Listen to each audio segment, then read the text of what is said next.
Hello, good morning, and welcome to this Dawn Busters Taste Challenge. We have two European brandies. The first one is Odessa V.S.O.P, very smooth oval age, about, well, at least 4 years, they say on the website, but 4 to 6 years. But it is produced in Odessa, Ukraine, by a company called Odessa Cognac Factory. That's the name of the factory, Odessa Cognac Factory. But it's Vsop.com. That's the people that started it in 1863, Nicholas Vsop. Okay, Superior Reserve Brandy. Superior Reserve, but only $11.99 at Total Wine and More. Okay, pretty bottle. The competitor, Brandy Sainte Louise, aged and bottled in France. 43%, 86 proofs. We got 80 proof versus 86 proof. This is produced in France for Ricou Spirits of Texas. So the headquarters is in Texas, but it's produced in France for them. They say on the website it's aged between 3 and 7 years, meaning the youngest brandy in this blend is 3 years old, and the oldest is 10. I'm sorry, 3 to 10 years. Sorry. So the youngest brandy, 3 years, the oldest 10 years, which is giving it about a 7-year average of VSOP as well. Okay, you can read about that. I'll put the link below. It's tight. Okay. I remember that from the past. That cork is a little too tight. This is just a twist cap. Now, if you look at the Vsop website, I'll put the link to the importer below, Global Spirits, but and they talk about this brandy. But if you look at the Vsop website, they don't list Odessa VSOP. So I'm thinking it's a export only brand. You know what I mean? Like they don't sell it in Eastern Europe. They just produce it and send it off to Canada, United States, maybe England, Wales, Ireland, something like that. Started showing up at Total Wine and More about a year ago. Then after the events of February 2022, I figured I would buy it. And they had a big pallet of it, and they were saying Ukrainian brandy, and it's all gone now, at least from the Metairie, Louisiana store. Okay.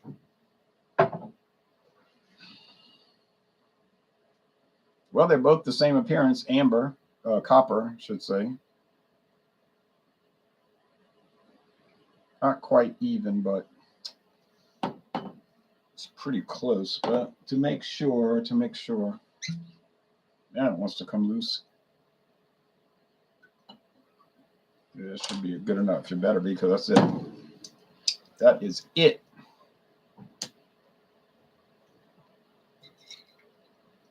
Okay. Price $11.99 for the Vsop Odessa VSOP. $20.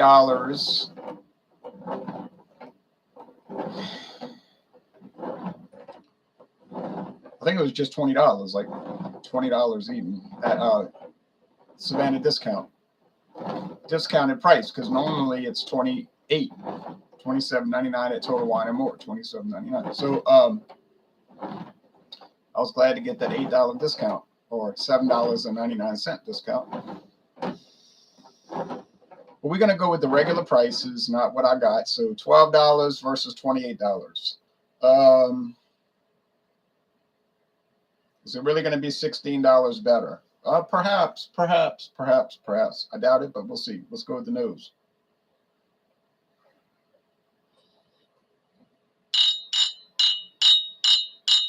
Smell like grape leaves.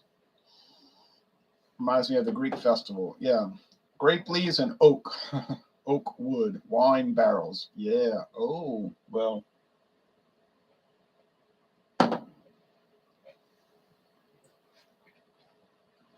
Butterscotch. Or butter rum. Like this buttered rum sauce they put on things, like rum mixed with butter. That's the Vsop. This is the Odessa VSOP. I'm going to call it without tasting it. Got it. Bing, bing, bing, bing. So are some products so distinct that you don't even have to taste them and you can tell them apart on aroma only, even if the appearance is identical? Yes. And this is the case here. This is an example of that. There's no way you could confuse the two. Now, which one's better? Well, I think the grape leaves and the grape skins, I guess grape skins also, and wood barrel, oak barrel, is more authentic aroma, French brandy. Yep. This one is an unusual thing. Are they adding some kind of butter, like literally butterscotch or butter to it?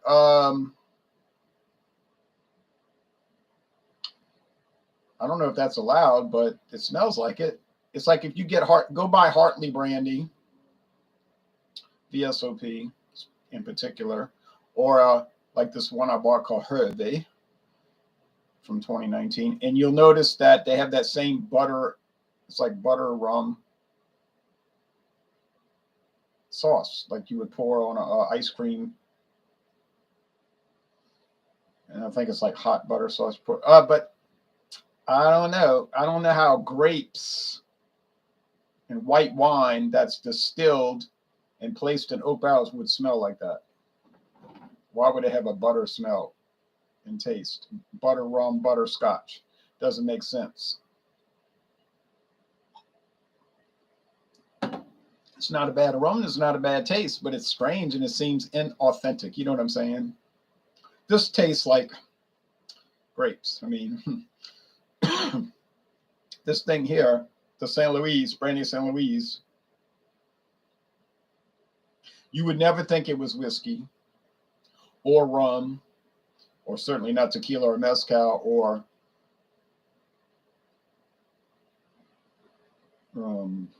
well, of course, not vodka or gin. You would only think that's brandy, okay? So if you tasted that, that would be your only conclusion. If somebody said, tell me what this is blind, you'd say, I don't know what it is particular. You know, I don't know what brand it is, but I know it's brandy.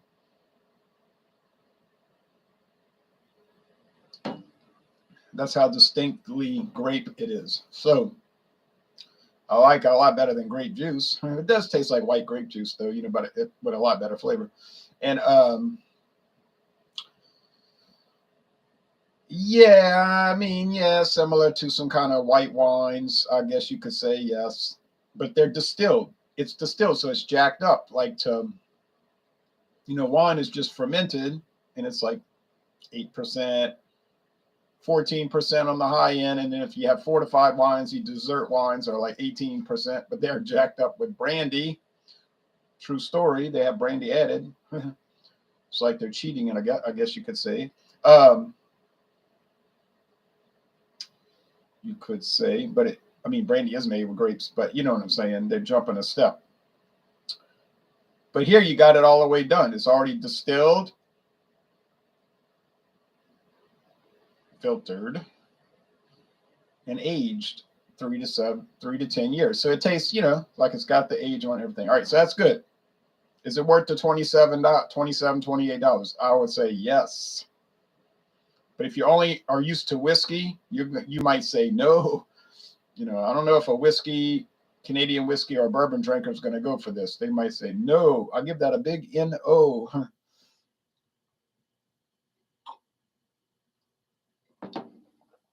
But then they might like it. All right, this stuff here. Yeah, it's more candy flavor. Like I said, candy-like flavor. You say, what kind of candy? Well, like butterscotch. I can't understand it, can't explain it. I can deal with it in the sense that I'm drinking it. I mean, to say I'm tasting, I wouldn't drink 5:57 a.m. I'm not going to drink brandy at 5:57 a.m. Central Time. I have enough self-control and reasonable behavior. I'm tasting it. Yes, I'm doing the tasting. It's what we call that. If you're drinking brandy at 5:45 in the morning, you might want to go get counseling, get on a program, a behavior modification program. But if you're tasting it, then you're probably an expert and should be admired for your resiliency and your savoir-faire. See, that we like to, people say, you sound like a spinmeister. A long time ago, we learned something. It depends how you frame things.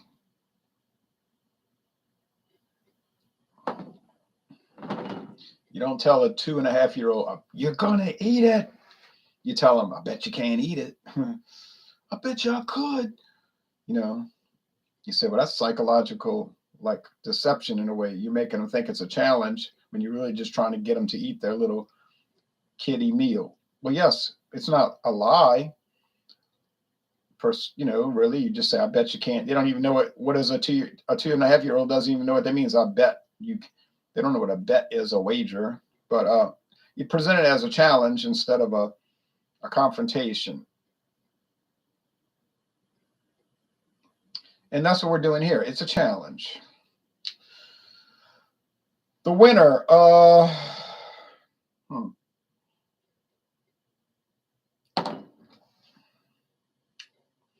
think just from a straightforward assessment, the Brandy of San Luis is a lot better product. No knock against Ukraine. You might think I'm secretly working for some other country, a certain country directly east of Ukraine, which we're not going to mention. And trying to put it down. I'm not.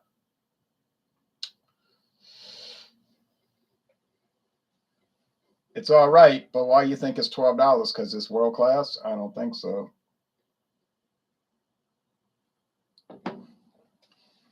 It's $12 because it's inexpensive. But it's fine. I mean, I went to Mike Anderson's seafood restaurant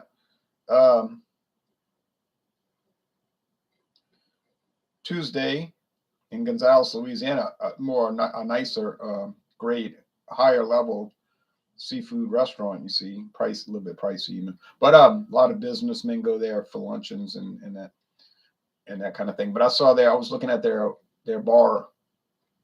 We were sitting close to the bar, and I was looking. Oh, they had really nice, nice liquor and regular. You know, everybody's going to have Jim Beam. Everybody's going to have Jack Daniels. Everybody's going to have Crown Royal. That goes without saying. But I noticed they had Christian Brothers Brandy. I said, oh, and Hennessy, of course. Everybody's going to have Hennessy. But I said Christian Brothers Brandy. And that was on the top shelf. I was like, why is it on the top shelf? It's $9.99 at many stores. But I bet you if you say, I want a Brandy Alexander, that's the one you're going to get. They're not going to use Hennessy. They're going to use Christian Brothers. And you say, and they're going to charge $8. Right. That's why they make money. They may not make that much money off the seafood. They'll make a lot off the drinks. Cocktails, beer. You say, I want a Budweiser. Okay, $4.50. $4.50 for one 12-ounce glass. 12-ounce bottle. Order a Brandy Alexander. Or you could order a Brandy Old Fashioned. You know, you can make Old Fashioned with brandy. I want a Brandy Old Fashioned. Oh, okay, $8, you know. And they're going to use Christian Brothers Brandy.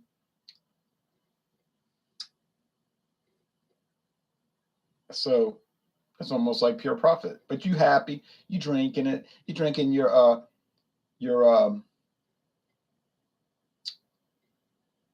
Bloody Mary with their Crown Rust vodka.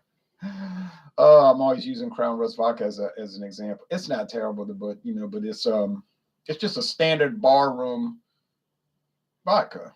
It's not like it's your 50th birthday. Let me buy you some nice vodka for your 50th birthday. I bought you Crown Rust. And the person getting it is going to know you only paid $7.99 for it. That's why you bought it. That's an old brand.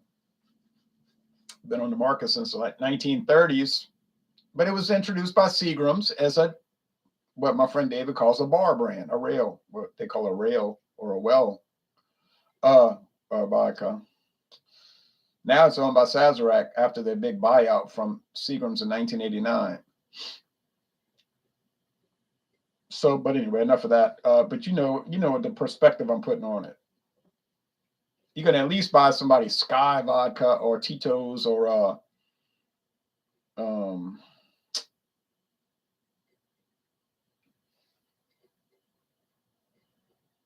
What's that one with the bird on it? But you know, you're not gonna buy them Taka.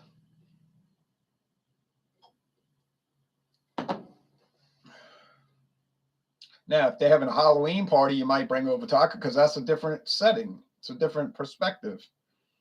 It's not a real solemn anniversary, you know. Um, and by the way, in Louisiana, we have Taka billboards on every major highway. I bet we're the only state in America of the 50 states that have Taka vodka billboards. And we've always had those since I was a baby. I remember seeing those.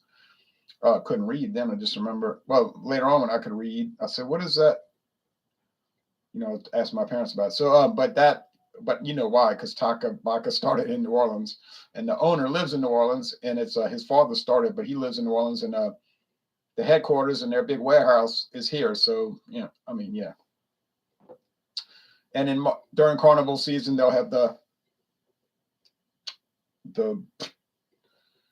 king cake vodka from Taka, and maybe they might have a Halloween thing from Taka. I don't know what it would be. I hadn't seen those signs, just the regular old signs right now. Mix as well, just add people.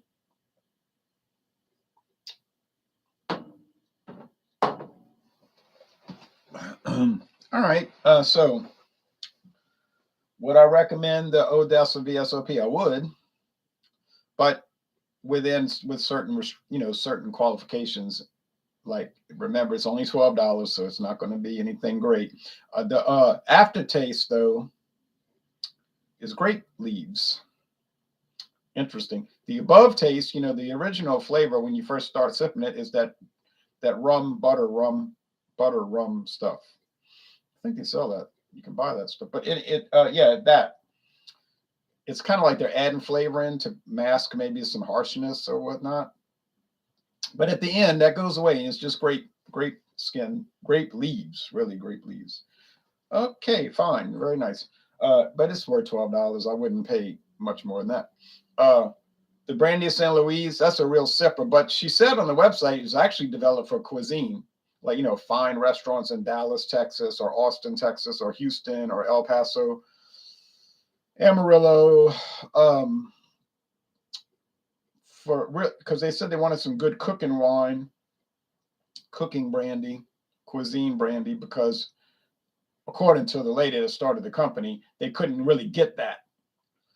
So she found an old French label, which was out of copyright, so she used it, public domain trademark, and then some old recipe that she probably found somewhere, and she told these French producers, "Can you make this product according to these specifications?" And they said, "Well, sure, of course we can." And so that's how that's done. But it is a good sipper too. And I've never cooked with it, so I wouldn't know. But it's very good. All right, so yes, these things hit their price point. The $12 brandy tastes like a $12 brandy, but it's very nice. And the $27, $28 brandy tastes like a $28 brandy. Okay, so that's it. Isle of Fire says wisdom is the golden key. Right. Sometimes I use that key. I was reading the book of wisdom this week. The book of wisdom in the Bible.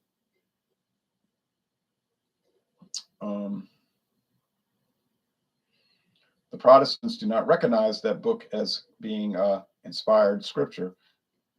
Maybe they're not wise, but Eastern Orthodox and Catholic do, of course. David Stein says grape leaves. Yes, grape leaves. Let's all go to the Greek festival in May and get those stuffed grape leaves. That'd be very yum yum. All right, so next taste challenge for Friday is going to be Odessa Vsop versus